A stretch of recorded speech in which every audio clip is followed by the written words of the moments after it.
थे, आज उनके मुख में भगवान के स्थान पर किसका नाम है? क्या बोल रहे हैं राजा? मेरा मृग बालक कहाँ गया, मेरा मृग बालक कहाँ है?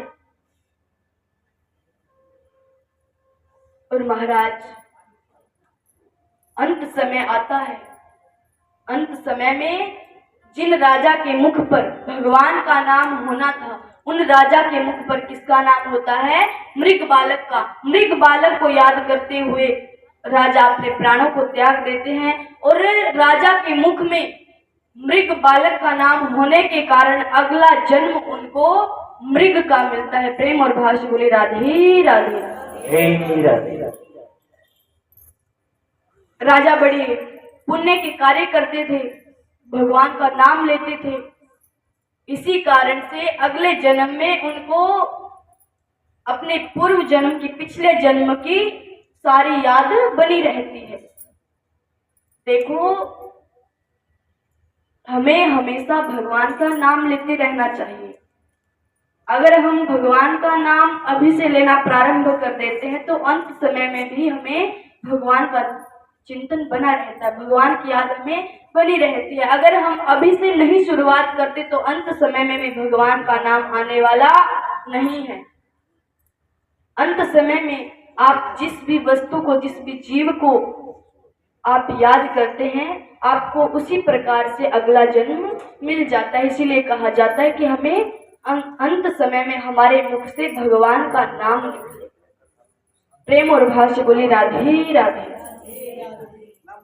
महाराज, राजा भरत को मृग योनि प्राप्त हुई।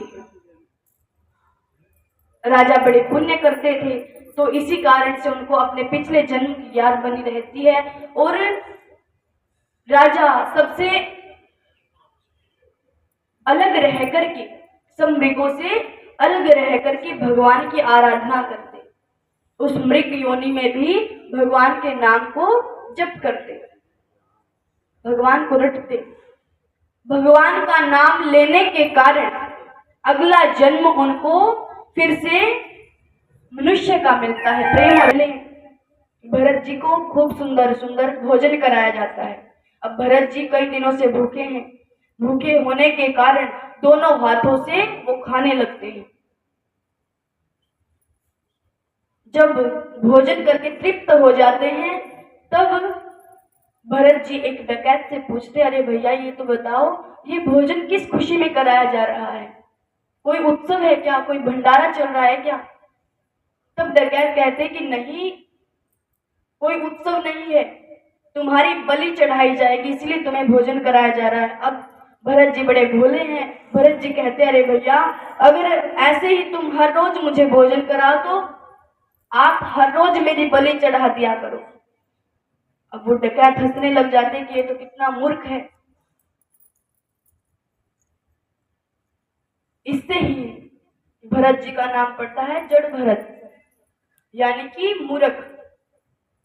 तो महाराज भरत जी कहते हैं कि भैया अगर ऐसे हर रोज भोजन कराओ तो मेरे हर रोज बलि चढ़ा दिया करो।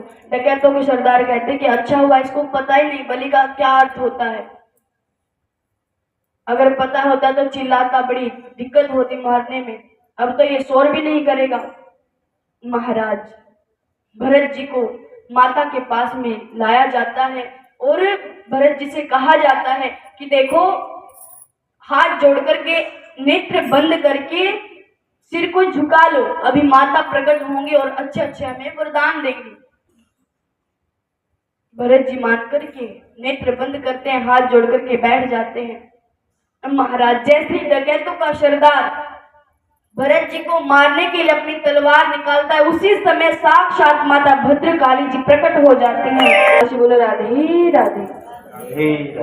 और महाराज एक दिन उसी रास्ते से राजा रघुगुण की पालकी जा रही है।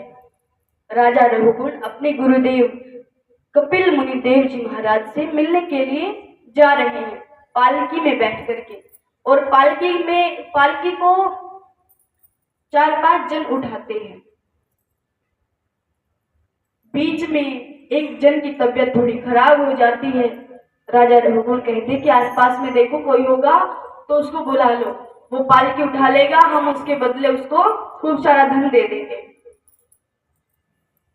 सब सेवक देखते हैं कोई नहीं मिलता। थोड़ी सी दूरी पर राजा भरत को बैठा देख करके उनको बुलाया जाता है।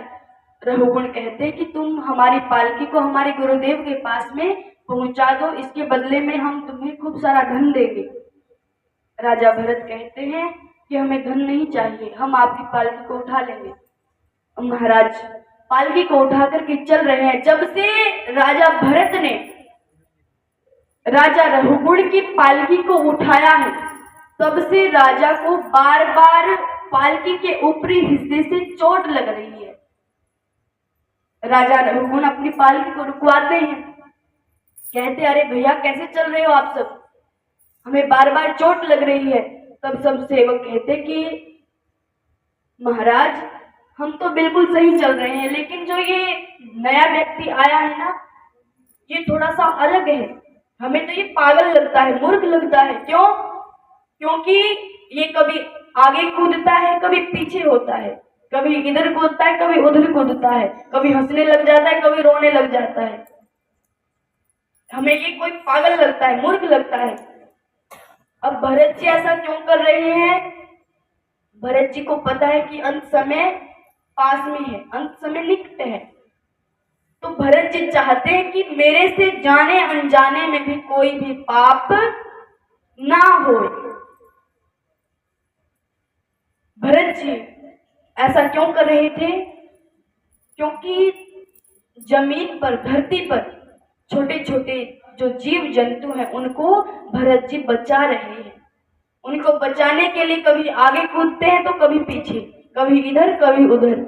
अगर बच जाए तो हंसने लग जाते, अगर अनजाने में पैर टिक जाए, उनके ऊपर रखा जाए तो रोने लग जाते। अब ये सब राजा रघुकुल के सेवक समझ नहीं पाते। राजा रघुकुल कहते कि थोड़ी सी देर इंतजार करते, अगर सही से चला तो ठीक है, नहीं तो फिर देखते हैं।